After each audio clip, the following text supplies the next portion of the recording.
مصر میں زمانہ جاہلیت سے یہ دستور چلا آ رہا تھا کہ جب بھی دریائے نیل ٹھہر جاتا تو ایک حسین اور خوبصورت لڑکی کو قتل کر کے دریا کے حوالے کر دیا جاتا تھا، جس سے دریائے نیل پھر حسب معمول چل پڑتا۔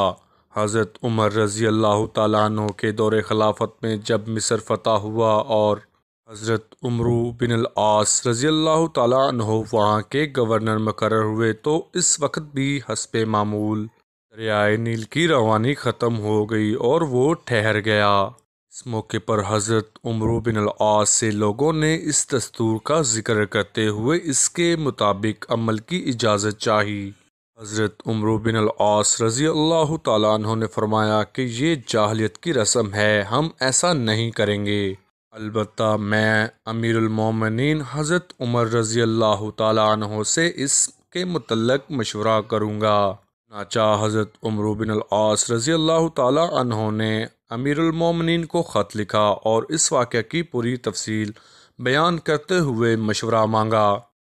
حضرت عمر رضی اللہ تعالیٰ عنہ نے اس کے جواب میں دریائے نیل کے نام ایک چٹھی روانہ فرمائی اور حضرت عمرو بن العاص کو لکھا کہ وہ چٹھی دریائے نیل میں ڈال دیں۔ اس چٹھی کا مضمون یہ تھا کہ یہ اللہ کے بندے عمر کی طرف سے دریائے نیل کے نام۔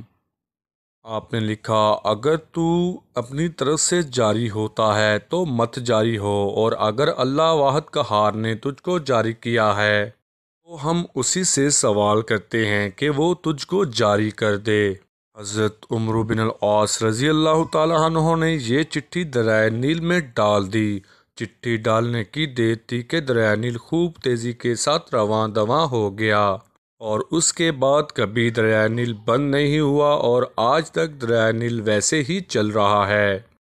دوستو، اگر آپ ہمارے چینل پر نئے ہیں تو ہمارے چینل کو سبسکرائب کریں، بیل آئیکن کو پریس کریں تاکہ اس طرح کے اسلامی اور سبق آموز واقعات آپ تک ڈائریکٹ پہنچ سکیں۔